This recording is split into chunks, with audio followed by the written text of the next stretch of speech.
during these 3 Sunday mornings, we're studying Psalms 22, 23, and 24, which go together as a trinity and are a lovely preparation for Easter.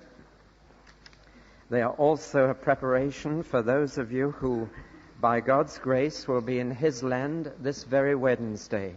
And I'm sure that that visit will mean more to you because we've been through these Psalms. There is a paraphrase of the Psalm on a grey sheet of paper in front of you, and an outline of what I want to say. And I warn you that I've found more in this Psalm than I found in the other 2. So we'll have a little break for song in the middle. Psalm 24.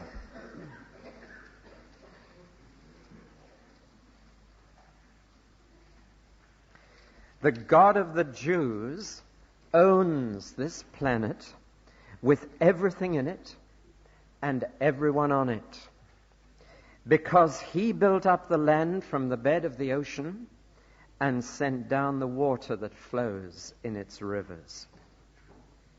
But who could climb to His holy height? And who could stay in His perfect presence? Only one whose conduct was faultless and whose character was flawless, who had not based his life on things which don't ring true, and who had never broken his word. Such a man would be given attention and approval by the God who saved him. For people like this really want to find God and meet Him face to face, as Jacob did. Pause for a moment and think about yourself.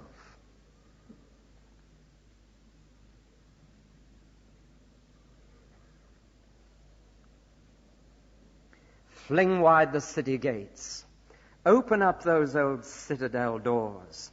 His magnificent majesty is about to enter. Who is this marvelous monarch? The powerful God of the Jews, the undefeated God of the Jews. Fling wide the city gates. Open up those old citadel doors. His magnificent majesty is about to enter. Who is this marvelous monarch? The God who commands all the forces of the universe. That's who this marvelous monarch is. Be quiet for a while and think about Him.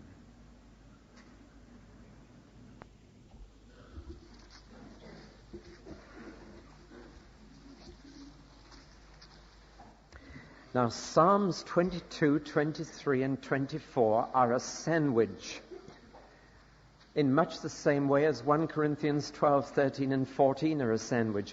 And in both cases, most people lick the jam out of the middle, because it's sweet.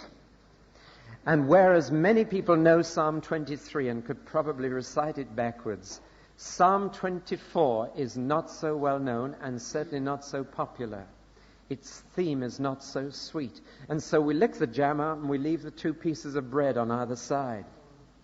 But if I may return to last Sunday mornings for one moment, to the sheep and their shepherd, I read you from that letter I quoted last Sunday morning from a shepherd who gave me 2 illustrations from his work for my work. And the second was this. He talked about a ewe that is blind because for some reason she hadn't been eating enough of the right food. On top of this, the lambs she's carrying are growing so rapidly during the last month of pregnancy, she's had to convert her own body resources to provide energy for herself and them. Because she's not getting enough carbohydrates, the fat breakdown is incomplete and poisonous toxins are built up. One of the early symptoms is blindness, which in turn affects further feeding and accelerates the problem. Now, that's what happens when you don't get enough carbohydrates. And if you lick the jam out of Psalm 23 and don't take the carbohydrates of Psalm 22 and Psalm 24, then you will be blind to further truth. So we're going to tell it as it is and eat the whole sandwich. You see, the general theme of Psalm 22 is pain, and that is mentally disturbing. We don't like to think about pain. The general theme of Psalm 23 is an atmosphere of peace and green pastures and still waters. Now that's a little more congenial. We like that. The theme of Psalm 24 is purity, and that's morally disturbing. And so we're mentally disturbed by Psalm 22. We're morally disturbed by Psalm 24. But Psalm 23, that's nice. That's comforting. As long as we just switch off slightly when we talk about the valley of the shadow and the paths of righteousness. But Psalm 24 comes in to complete the sandwich. And that puts the whole thing in context, as we shall see. Now, the three Psalms, I've said, are basically related. They're a balanced diet for the sheep, if you like. They've got the sweetness, but they've got the carbohydrates. So let's look at the way they relate. The theme of Psalm 22 was a judicial execution, a cross. The theme of Psalm 23 was a pastoral occupation, the crook. The theme of Psalm 24 is a ceremonial coronation, a crown. And these are the three dimensions that give us a beautiful, deep view of Jesus Christ. The cross, the crook, and the crown. And they are in the right order, too. You come to the cross first. You have his crook laid upon you second. And one day you'll share his glory and wear a crown third. So that relates the theme. And we're going to look at our Lord first as Savior, which we did 2 weeks back. Then as Shepherd, which we did last week. And now as Sovereign. Who is this King of glory? Now at first sight, Psalm 24 is a bit of a hodgepodge. Did you get that impression? In fact, the psalmist himself realized that, and he split it into a number of songs, and he said Selah in the middle. Did you ever know what that meant? Nobody actually knows. Scholars have just guessed at it. I've even seen one who thought it was what David said when he broke a guitar string. I'm quite sure that's not the right one. But I think the meaning that certainly clicks with me is the meaning that scholars say, pause, stop, think about that. Just give a little time to let that sink in, because we're going to move on to something else. And if you rush on too quickly without thinking about it, then you could lose the challenge of what you've just read. And this particularly applies where the word Selah comes in twice here. There's a very deep challenge to every one of us in the middle of the psalm. And then it says, Selah. Before you rush on, stop, pause, wait a moment, think about it. And then it moves on to a totally different vision of the Lord in all his glory. When you get to the end of that, it says, now don't rush on to the next item of worship. Stop. Think about that too, and let it sink in. So it's not a hodgepodge, but it is a variety. We've moved from the worm's eye view in Psalm 22 to a bird's eye view in Psalm 24. And we're now looking at the whole world. We're looking at the whole human race. It has become less personal. There is no I, no me in this psalm. We are looking now out at our world, out at the human race, and up to God. It's more objective. And it's good to be taken out of yourself. Last week, many of you were touched at points of personal need. You've told me. Some of you have told me since last Sunday you've been through a valley of deep shadow this week. And the shepherds saw you through. But this week we're not preoccupied with ourselves, except insofar that we shall do a bit of self-examination. We're going to finish up looking at the Lord and the King of glory. And that's a very healthy thing for us to do. Now, a zoom lens is a familiar object to us now. I haven't got one. I wish I had. They're great things for photographers. And it's as if the psalmist had a zoom lens. And he zooms in from a wide picture which includes the whole earth, a shared place for all people to live in. And then he zooms in on one hill, a holy hill, which is a special place where some people can go. And then he zooms right in to one place, the glorious gates of a citadel, the supreme place for one man to live in.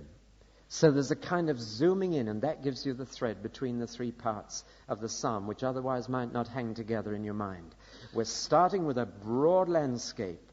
We're zooming in on a hill, and then we're focusing on one set of doors on that hill, which opens up a very special place for just one man. And the key word in this psalm, and I've taught you many times to look for key words. Did you notice it in this psalm? The key word which will unlock the whole psalm and its meaning for you. If you got this word, you could go away and do all this sermon for yourself. It's a word of 3 letters. Who? Who? Now, of the 3 sections in the psalm, the question is not asked of the broad landscape, because it doesn't need to be asked. He doesn't begin, who shall live in the earth and the fullness thereof? Because we know perfectly well who lives there. 4,000 million people live there in 1976. You don't need to say who lives in that place. It's shared by all men. But when you zoom into that special hill, you've got to ask the question, who's going to go there? And when you zoom further in on those special gates, you've got to say, and who is going to go through those gates? So the key word here and the key question is who? And you've got to answer that question. In the second part, you've got to ask whether you will be among the who of that second section. And in the third, we've got to ask, and who will ultimately be the king in this world of ours? Who will ultimately reign? Well, you know the answer to that one already. So let's look at verses 1 to 2. I've called it the established earth, a shared place for all. And we all live in it. The question here is not who's going to be in it, but who owns it. This is the big question. Who owns it? And the answer comes very emphatically in the Hebrew language. When you want to underline a word, you don't underline it. You put the word at the beginning of the sentence. And whatever word comes first in a sentence in Hebrew is the word that's underlined. And in Hebrew, it doesn't say, the earth is the Lord's and the fullness thereof, because that would make the earth most important. In Hebrew, it says, Lord's is the earth.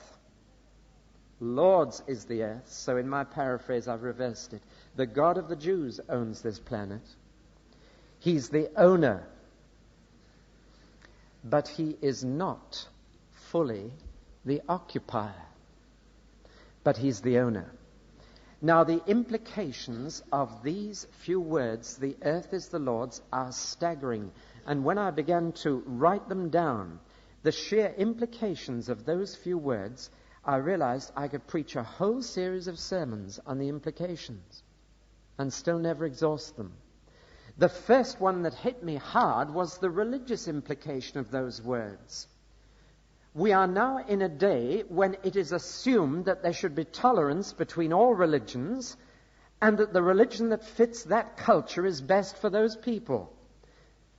And so there is now the general idea that Allah is the best God for the Arabs, and Jehovah is the best God for the Jews, and the Hindu gods are the best gods for the Indians. And we should be tolerant of one another and not interfere with one another's culture. Stay with your own religion, don't spread it. Don't be fooled. Other religions aren't taking that attitude. Behind the 3-month exhibition of the world of Islam in London is a direct evangelistic desire to make Britain Muslim.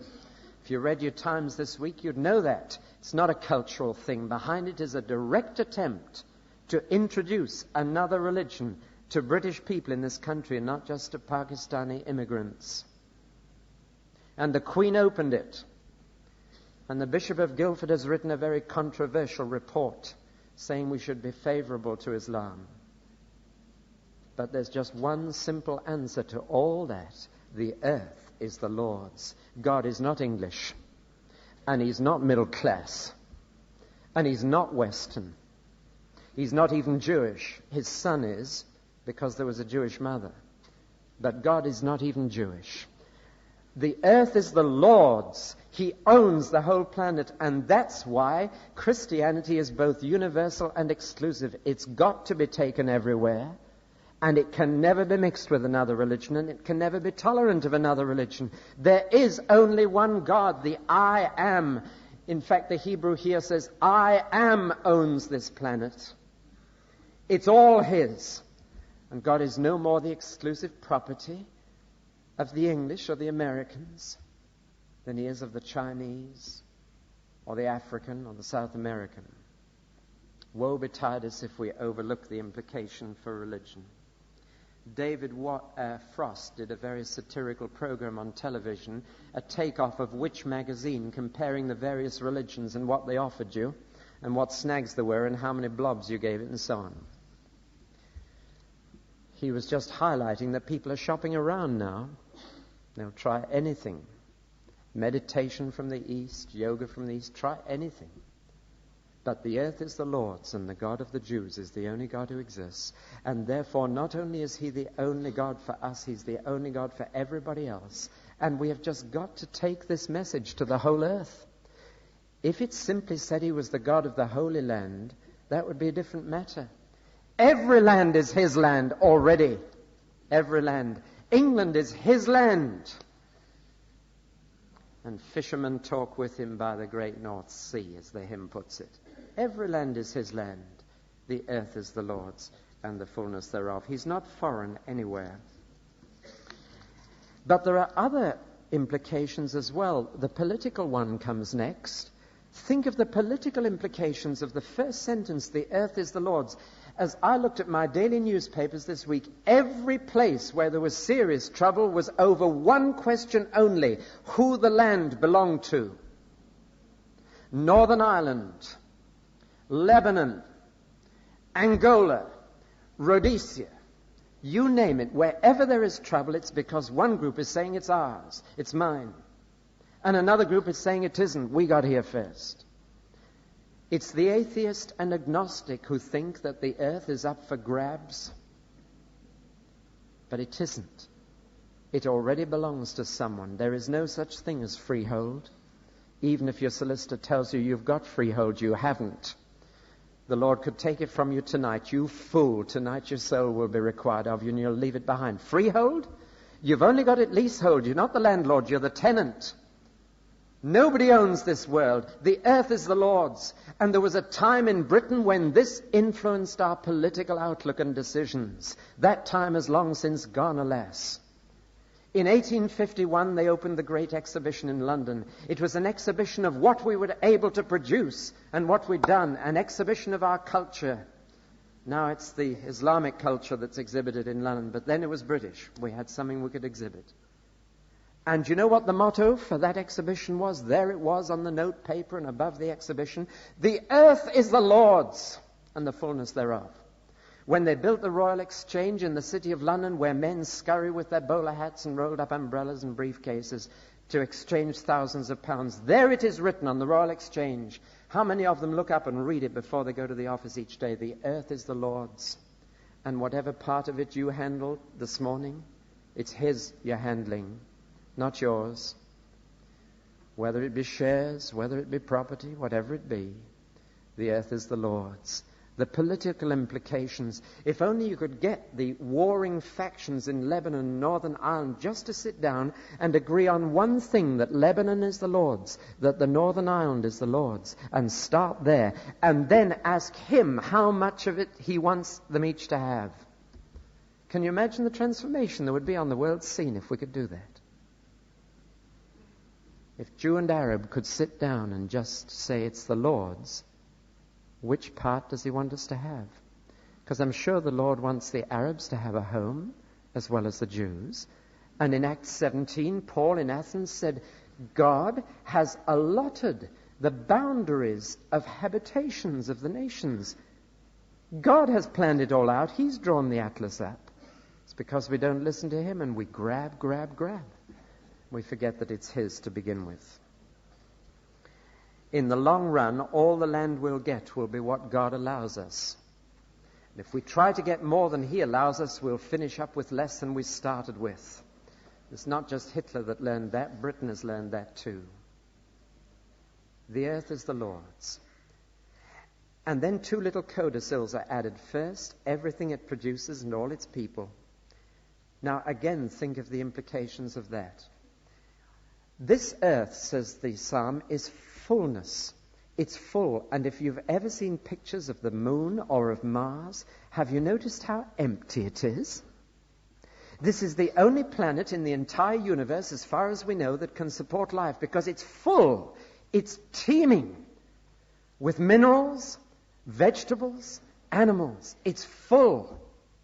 And because it's full, 4,000 million people can live on this tiny little speck of interstellar dust. And all that belongs to God. Can you imagine what would happen if Iceland and Britain sat down and said, the cod between us belongs to the Lord? And then they prayed about it and said, Lord, what do we do about your cod? Can you imagine if we felt that North Sea oil and gas was not ours, but his? Or if the Arabs thought of all the black gold underneath their desert sands, oil, as his, not ours? The world would be a very different place. You see, God didn't put minerals evenly through the world. He put gold and platinum in South Africa, not to make South Africa rich, not to enable them to hold out militarily against others, not to make them better than any other country, but to give them something to share with the whole world. See, God gives you something to share with other people. And the biggest difference that comes when you grasp this first verse is that you don't talk about your rights anymore, you talk about your responsibilities. You don't think about what you can grab, you think of what you can share with those who haven't got that in their land. And those with valuable minerals on their property will say, now those people over there don't have that. So we must share. They have something that we don't have, so they share. Do you see? The world was meant to be operated as one economic unit with one owner, and the problem is that it's not. It's operated by hundreds of owners, each thinking that what they've managed to grab is theirs as a bargaining point. The earth is the Lord's, all its produce, and all its people, whether they be rich or poor, clever or simple, black or white, whatever they be. They all belong to him in one sense. There is another in which they don't, but there is a sense in which they do, which means simply that every person is at God's disposal. My life is not my own to do with what I want. It never has been.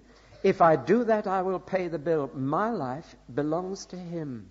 And as soon as I find what he planned for it, then I'll find the fulfillment for which I seek. Because I belong to him, and he planned a life for me which would be for him. My main object in being on earth is for him, not me. I belong to him, and my ultimate destiny is in his hands, and he will do with me what he decides. All the people in it belong to him. This would be a revolution if we didn't study any other verse this morning, but took this and just worked through its spiritual implications, its political implications, its social implications, its economic implications. Why, I could produce a manifesto for the next election just on this one verse. It wouldn't get many votes, but there's a whole manifesto here. It all belongs to him. Why? What reason has he to claim such rights and give me only responsibilities? What right have you, Lord, to say this? Why does it all belong to you? Why do I belong to you? Why do all the minerals belong to you? And God just says, well, 2 reasons, and I think they're good enough and beyond dispute. 1, I made it. 2, I manage it. Is that good enough? 1, I made it. There would be no land to live on unless he had literally, as it says here in Psalm 24, raised up dry land from the bed of the ocean. Now remember that this is a pre-scientific era in which this was stated. And remember that at the top of the Swiss Alps you can find the fossils of sea urchins. And you get something of the marvelous inspiration of Scripture. He pushed up the dry land from the bed of the ocean, gave us somewhere to live. But if he'd stopped there and just sort of pushed it up and said, there you are, there's a dry land to live on, we would be dead. Because we can't live on a dry land. Not many weeks ago, I flew over the Sahara Desert and I looked down, nobody lives there. It's dry land, it's pushed up from the ocean bed, but you can't live there. Because dry land needs water again for life. And so God, in his amazing mercy, lifts millions of tons of water from the sea, purifies it, and drops it gently enough not to hurt us on the dry land. He manages it. It doesn't do it like clockwork. It doesn't do it by itself. If God was not awake, the sun would not have risen this morning. And so he made it and he manages it. That gives him the right to own it. I can think of no better reasons. Our maker and our manager says, all the produce and all the people in this planet are mine. Cattle on 1,000 hills, all the silver and the gold is mine. That lovely psalm which Philip read to us, if I were hungry, I would not tell you. I would not tell you. I've got enough to look after myself. It's all mine. It's all mine. So let's move on then to the second section. Interesting, by the way, that the Jews sang Psalm 24 every Sunday morning. Did you know that?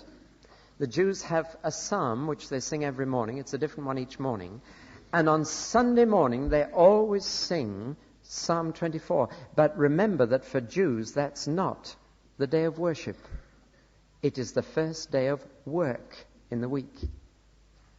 And Psalm 24 is for those who are going to work. So tomorrow morning, as you go up by train to London or wherever, just say to yourself, the earth is the Lord's. Everything and everyone in it. Those people sitting behind the Financial Times opposite, they belong to the Lord. Those fields I can see out there, they belong to the Lord. Those factories, every bit of raw material going into those factories belongs to the Lord. It's an exciting, it transforms the world for you. Now, when God made all this planet and its produce and its people, he looked down from heaven and he looked at it all and he said, that's very good. That's very good. Not even a man would say that today, much less God. And he looks down at the way we've grabbed it and squabbled over it and fought over it and killed each other by the million for its produce and for its land. When you think 30 million dead in World War II, even more than that dead in Russia alone, since the communists came to power, you consider it. God looks down. He says, that's not so good. In fact, that's very bad. And even men are saying, I don't know what the world's coming to. It's a dreadful place. Dreadful situation. So God looked down and he said, out of all that world which has gone so bad, I'm going to keep one little place good, as it was originally. And he chose a little hilly ridge to try and give you the feel of it if you haven't been. If you chop the hog's back off at the point where the A3 cuts through it, the hog's back from the A3 down to here, that's about the size and shape of the ridge which he chose. He chose out of all the land in the world a little patch the size of Wales where 3 continents, Europe, Asia and Africa meet. And this little land, he said, now that's going to be my land. All the land is mine, but this is going to be a holy land. And the word holy means the word healthy. That's why he chose a hilly land and not a swamp or a low-lying river delta, which is where human civilization invariably grows. In fact, I've told you that if God allowed the polar ice caps to melt, the oceans would rise by 200 feet and almost every major city in the world would go under, but Jerusalem would be safe. He chose it up in the hills, much healthier than the low-lying delta and swamp where civilization began at the Tigris and Euphrates and the Nile. He said, this is to be my healthy land, my holy land. And the people in that land were exactly the same as anybody everywhere else, indeed worse, because it had more blessing and a better chance. And so out of that land he kept one hill, less than a mile long, one ridge. He said, that's my holy hill. That's the place I'm going to meet you. I'll only meet you in a holy place. And so there was a holy hill, and on it stood the holy place, and inside the holy place was the Holy of Holies, just one hill out of the whole planet that God was trying to keep right. Very precious place to every Jew and to every Gentile too. Now comes the question, who could possibly step on that hill? He that has clean hands and a pure heart. And that rules me out for a start, and I think it rules every one of you out. That's the problem. How is God going to keep that hill clean? How is he going to keep it as it was meant to be? It's like an operating theater. Can you imagine somebody going into his garden and spreading it with muck and then digging hard and weeding and then marching off to his friend who is a surgeon in an operating theater and rubbing his hands and going in, how are you getting on? I've had a good day. Can you imagine it? You wouldn't go into an operating theater with dirty hands. You watch the surgeon scrub even his nails out. The slightest bit of bacteria could be death. If you were invited to Buckingham Palace, would you go with grubby hands to shake the hand of the Queen? If you're going to meet the King of Kings, the first thing is clean hands. And hands are a symbol of what we've done. Our work, our leisure. What we've done underhandedly. That's an interesting term, isn't it? Underhand. Clean hands. But you know, the Queen would only be bothered about your clean hands if she got her white gloves dirty through shaking hands with you. But God goes further still. He doesn't look at clean hands. He looks inside as well. Notice he does look at the outside. I've heard some preachers say he's not bothered about the outside. He is. He's bothered about hands. And cleanliness is next to godliness. But he's also bothered about hearts. He's not impressed with appearances where they're not matched with something inside. He that has clean hands and a pure heart. And the man who wrote this psalm had neither. Who will ever get into that holy hill? Who will ever be able to meet God? Who will ever be able to climb that hill? And we shall probably ride up in a bus next Thursday or Friday on that ridge and think nothing of it. But if we'd been alive in David's day, we'd have thought twice.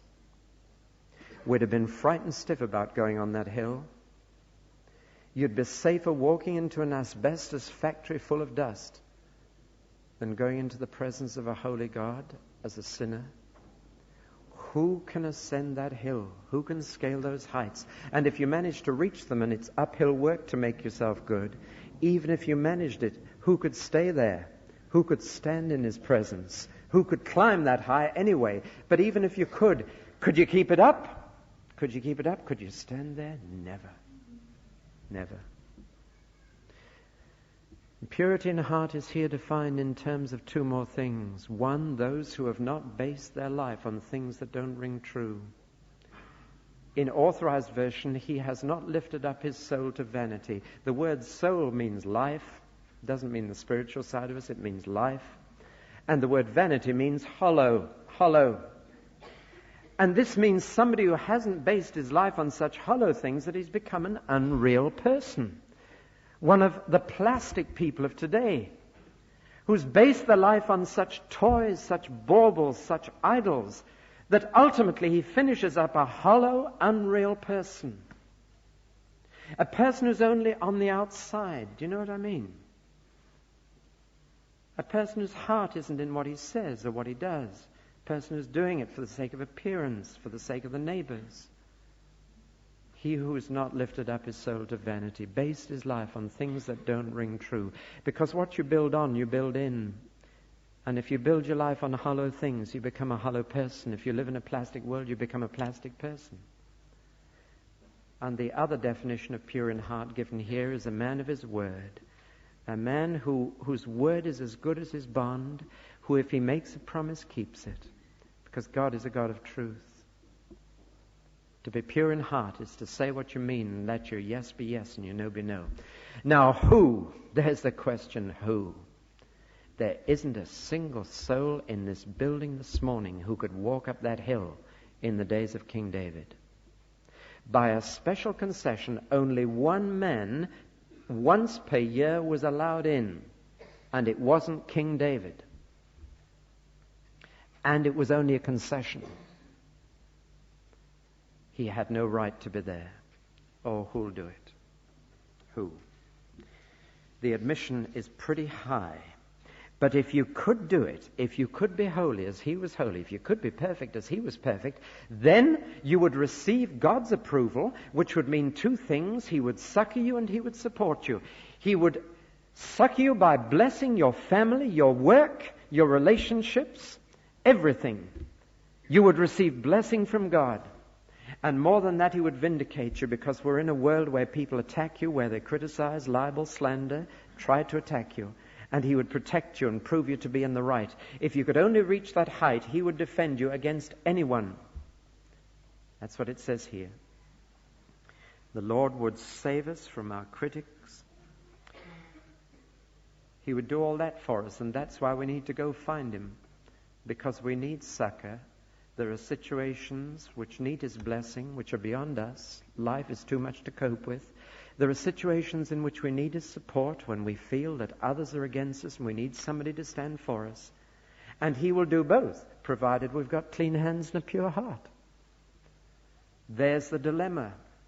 Such, says the psalmist, is the generation that seek God, that go looking for God.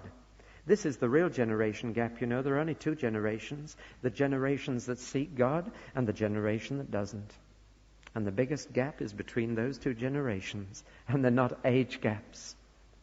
Such is the generation that goes looking for God. Because frankly, unless you are in this condition, who's going to go looking for God?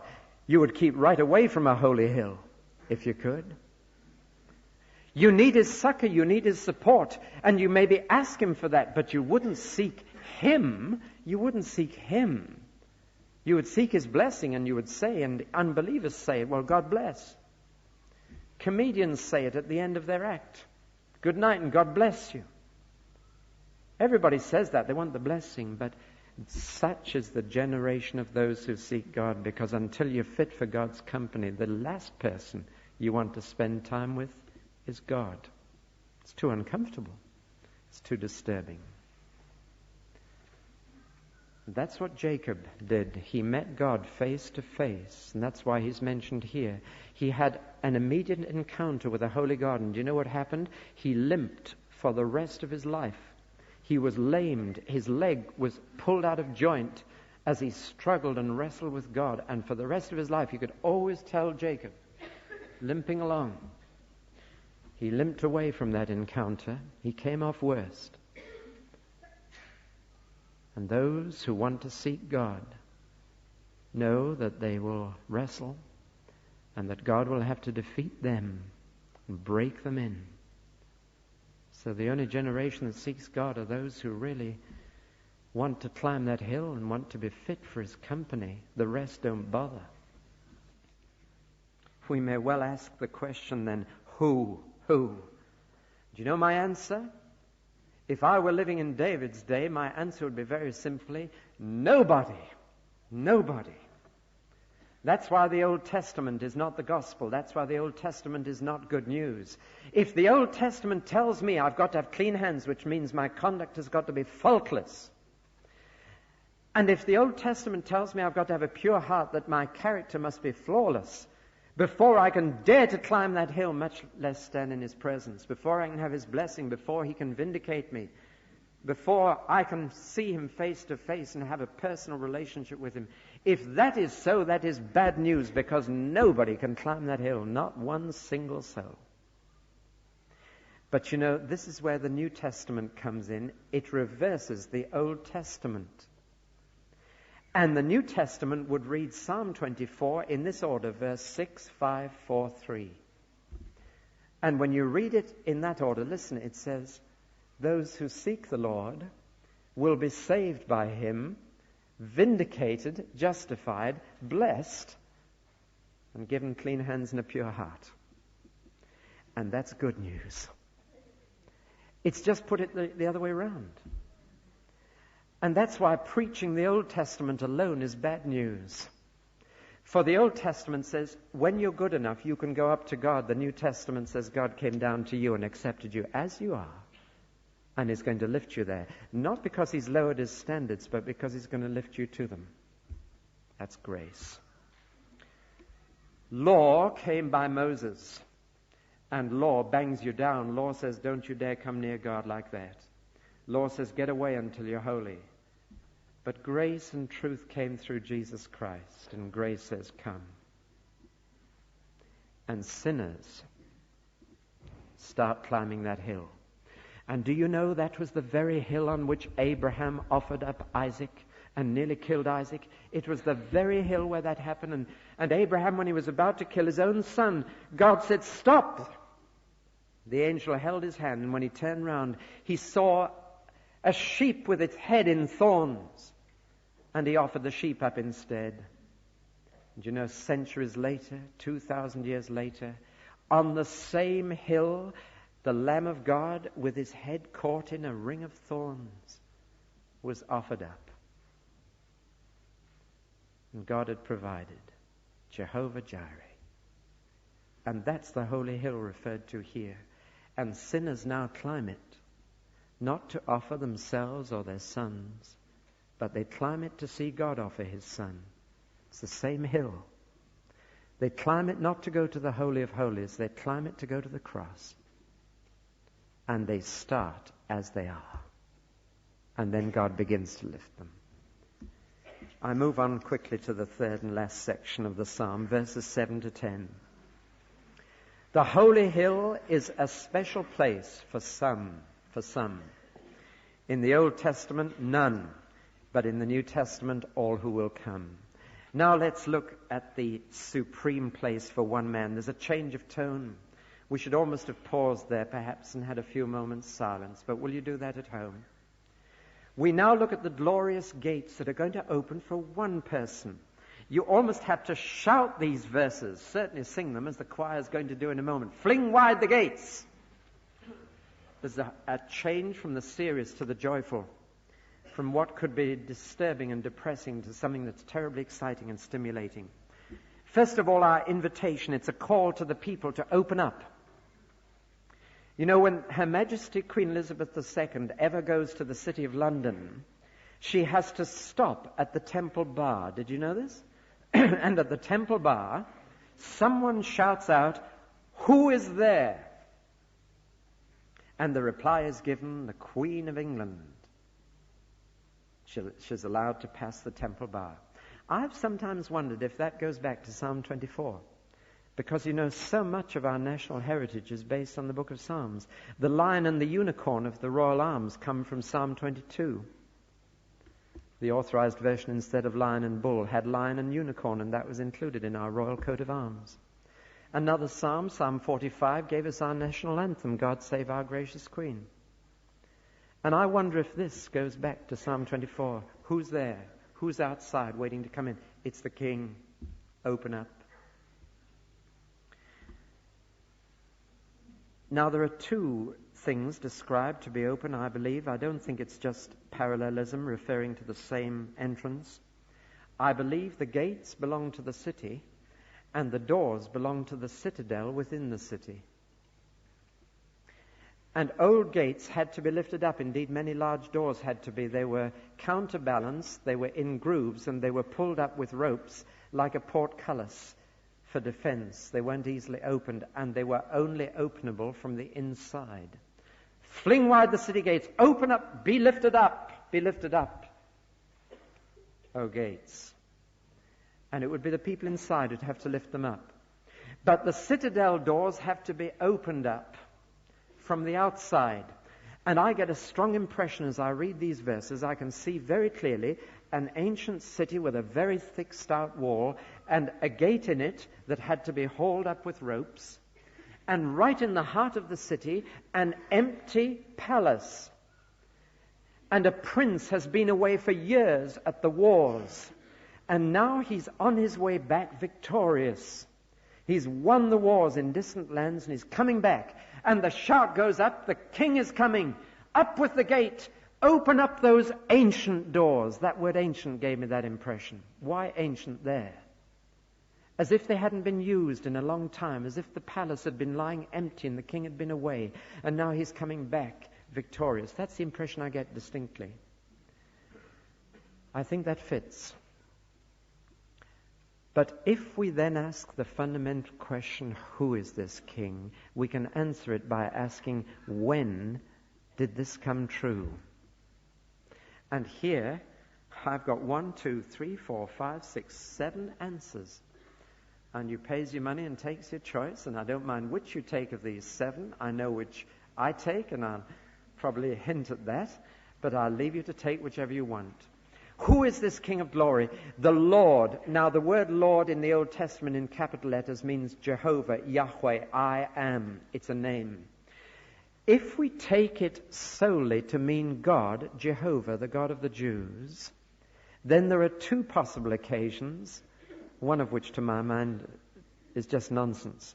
But it came from no less a person than the blind poet Milton in Paradise Lost. And he thought this psalm referred to the day when God went back to heaven, having created the earth in 6 days.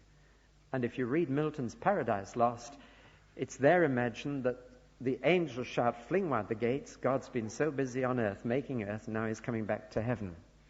I just don't think that's what's referred to at all. But it's a possible, and you can take it if you wish. Much more meaningful to me is this. On Wednesday evening, some of us will be in a bus, and we shall pass a little village on our way from the airport to the place we're staying called Kiryat Jearim.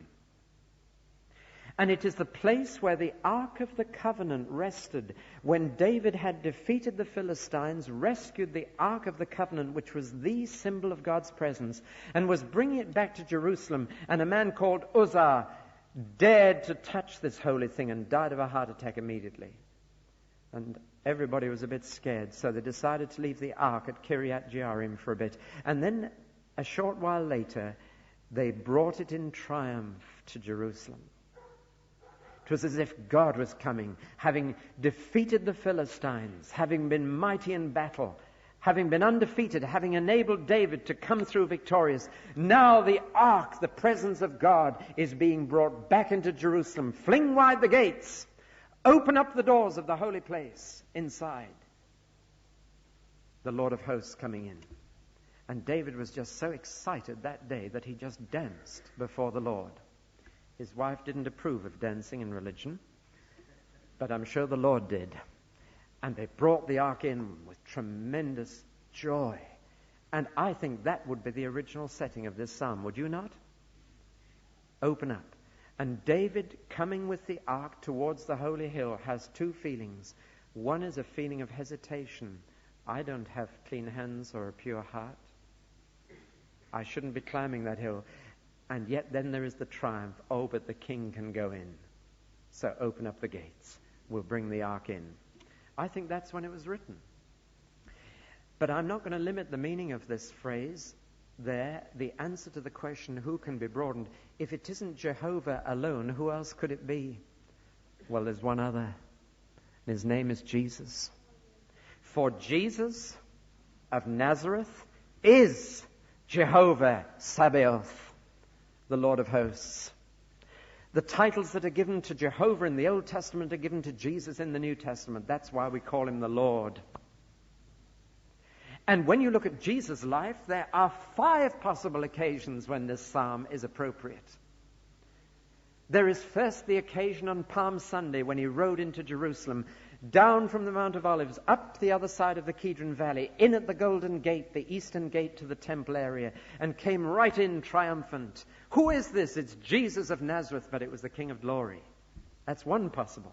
The second possible one you'll find in what's called the Golden Legend in Southwest France. If you go to Southwest France, ask about the Golden Legend. It is a legend, and the legend is that for the 3 days Jesus spent in Hades after his death, the angels kept shouting, "Fling wide the gates." And the gates of hell on the 3rd day gave way, and he rose from the dead and came back to earth. That's a second possibility. Doesn't convince me. Partly because it's legend, but it's a possibility.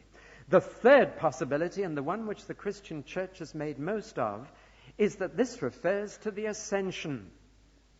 And Psalm 24 is sung in every Anglican church on Ascension Day, when he went up in the clouds like an eagle, no longer feeling like a worm on the cross, but like an eagle soaring through the clouds. He went up into heaven, And this psalm is sung on Ascension Day. Fling wide the gates. He led captivity captive. All authority in heaven and earth is now given to him. The King of glory is coming back. Open up the doors of the citadel.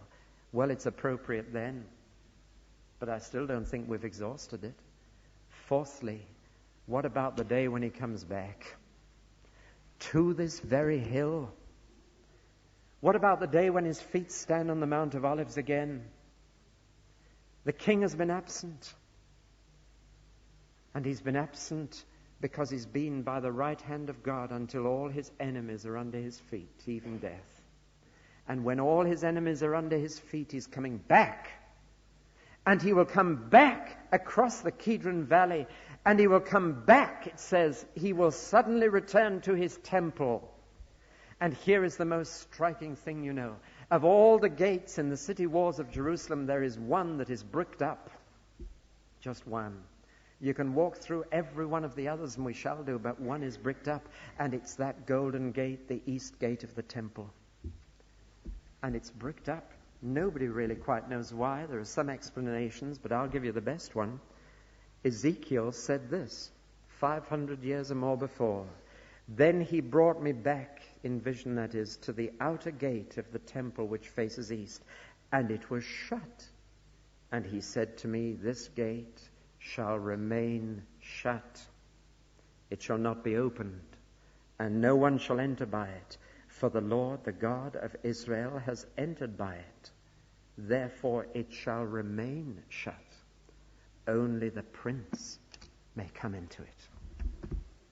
Isn't it striking? Fling wide the gates. How appropriate it is when he comes back and comes to that very gate to enter his own temple on that holy hill. He's been away for so long. Open up the old doors. Let him in. But I still don't think we've exhausted it, you know. Why is it repeated at the end of Psalm 24? Twice it says, fling wide the gates, who's coming? Fling wide the gates, who's coming? Twice, why? Well, I believe there are two ascensions of Jesus. There's the one that happened 2,000 years ago when heaven welcomed the returned victor, but he went by himself. There's another ascension coming when he will enter heaven with all his saints. And the gates will be flung open for the King of glory, the Lord of hosts, and there'll be hosts. There'll be at least 1,000 million with him, even if he came this week. The Lord of hosts is coming. Oh, when the saints go marching in. We're going to sing that right now, and then I'm going to take just 5 minutes more to apply the psalm personally. Oh, when the saints go marching in. Oh, when the saints go marching in, oh Lord, I want to be among the number. It's not on your bulletin. When the saints go marching in, and we'll change one line each verse. Oh, when the saints go marching in, oh, when the saints go marching in, I want to be among the number. When the saints go marching in, when they crown him Lord of all. Oh, when they crown him Lord of all. Oh,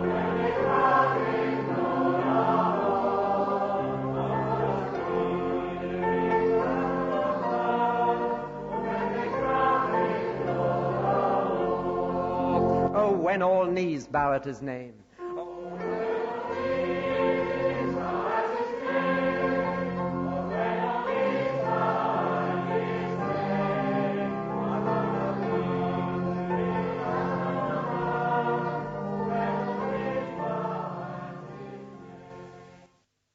We'll sing Psalm 24 again on that day.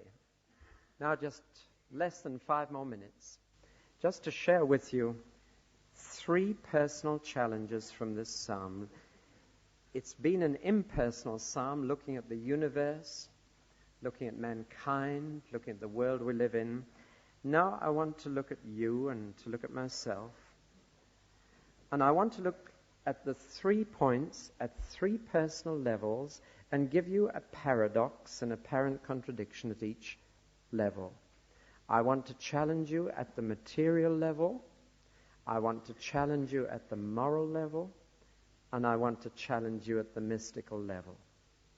Here then are three simple paradoxes. Paradox number one, everything is ours and nothing is ours. The material challenge at the personal level of Psalm 24, verses 1 and 2 is this: you are not the owner of anything you possess. The only person who can be robbed in the strictest sense is God himself, because everything belongs to him. And therefore my challenge is to sit loose to your possessions, to let material things be second in your life, or even lower down, and to realize that everything you have is his, not mine, not even ours, but his. If you do not think that way, and if you start thinking, look what I've got, the Lord may say to you, you fool, tonight you lose it. But if nothing is ours, everything is ours. Listen, the Lord Jesus made the world. Without him was not anything made. The Lord Jesus manages the world. He upholds all things by the word of his power. And if the earth is the Lord's and I am the Lord's, then all things are mine in Christ. And I shall inherit the earth. Isn't that a lovely paradox? Nothing is mine and everything is mine in Jesus Christ. That's the material challenge, to regard nothing as yours and to rejoice that everything is yours. The paradox at the moral level is this: none of us are fit to be accepted by God, but he accepts us as we are. And I want to underline that very deeply this morning. God's standards are far too strict for human nature as it is. We might just manage to get the outside clean, which is the one that we usually get more concerned about. We will certainly not get the inside clean. So none of us is fit to stand in heaven before God. And that's what makes us a little hesitant about going there too soon. But he accepts us as we are. And he imputes Christ's righteousness to us, and then he imparts it to us, if we're hungry and thirsty for it.